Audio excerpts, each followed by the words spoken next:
Hello and good morning. It's Phil Thatch and I'm here this morning at a park in Knoxville, Tennessee called the Cove at Concord Park, or maybe it's Concord Park, the Cove. I get them mixed up. But it's a bright sunny morning and I've come up to Knoxville to visit my daughter, but she is in school right now, and when she gets out of class I'm going to have lunch with her. But right now I'm walking around this park and I'm carrying my Canon R6 and the 800 f11, and I don't know if you can see the white stripe there, but I do have the 1.4 teleconverter on. So I'm actually working today with 1120 millimeters f16, which is completely crazy, but there is plenty of light, so that helps. And so far I haven't seen very much. I've kind of come from the parking lot all the way down to where the trail ends, and now I'll start walking back, and I guess I'll start doing loops. But I haven't seen much. I've seen a lot of robins. I don't think I've gotten a good photo of one. Canada geese. The ducks here are kind of domesticated ducks, so I'm not thrilled with them. I have seen two Downy Woodpeckers. I don't think I got a good picture of either one of them. I've seen some Bluebirds and a northern cardinal. So if any of those came out good, we'll look at them now and I'll keep working. Well, there is a Canada goose, just a portrait of its head, and a head of a Canada goose is about the same size as the rest of the birds that I photographed in this video. I concentrated a whole lot today on eastern bluebirds. This is a male eastern bluebird there in a tree, great sun angle on it. I wish there weren't so many branches, and the bluebirds came out really well. This Downy Woodpecker, on the other hand, did not come out too well. I took a number of photographs of it. It was way up in the tree, and most did not come out at all, and this one's not very good either. And here is a male northern cardinal. And this, even though this is 1,120 millimeters, this photo is still heavily cropped. I'm continuing to hang around here at the Cove at Concord, or Concord the Cove, whatever it's called. Made a few more shots. I got another cardinal photograph that I think may be okay. A pretty decent photograph of a robin. And out here in this water, the water's down because it's wintertime, there was a killdeer kind of at the edge of the water. And I climbed down into the muddy area. I don't know if you can see that there.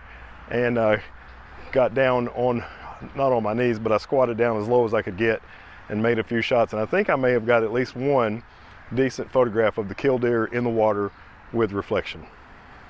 And we will see that killdeer in just a moment, but first I want to show you a few photos I made before the killdeer. Here is another northern cardinal male, heavily cropped once again in a tree. Here is a yellow-rumped warbler. You can't see its trademark yellow rump in this shot, but I thought it was really interesting as it was looking back at me after it had already crawled around the tree. Here is another yellow-rumped warbler shot, and in this one you can see its trademark yellow rump there as it is perched on a branch.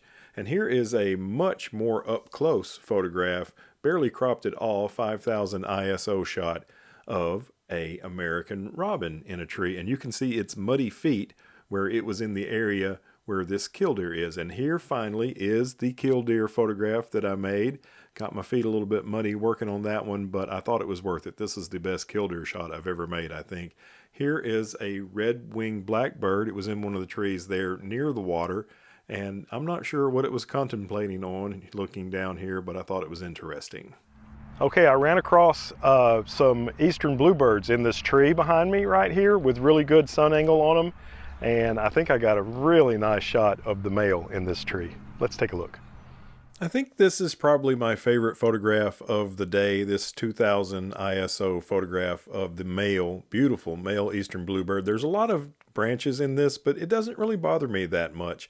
And next we have a female eastern bluebird. Similar colors, but a little bit more muted, especially on the top of the head. Still a very, very beautiful bird. We have them breeding in our back porch where there is a birdhouse. And this is another female eastern bluebird. I think it's the same female eastern bluebird, just a different photograph of the same. It's been a little while since the last time I checked in with you after I made that bluebird shot, and since then I've seen more bluebirds and some yellow-rumped warblers and some palm warblers, and I also saw a golden crowned kinglet, which I was very excited to see, but those things land on a branch and they stay there for about a 1/16 of a second before they move to the next branch.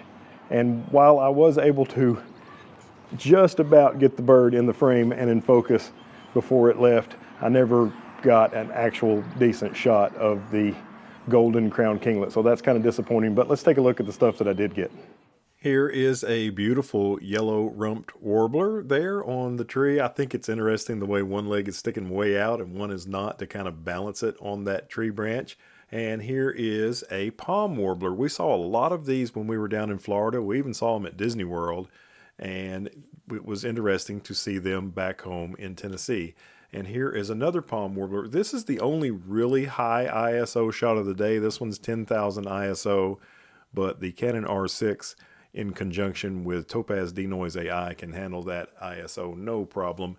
Now we're back down to a more reasonable 5,000 ISO on this palm warbler photograph.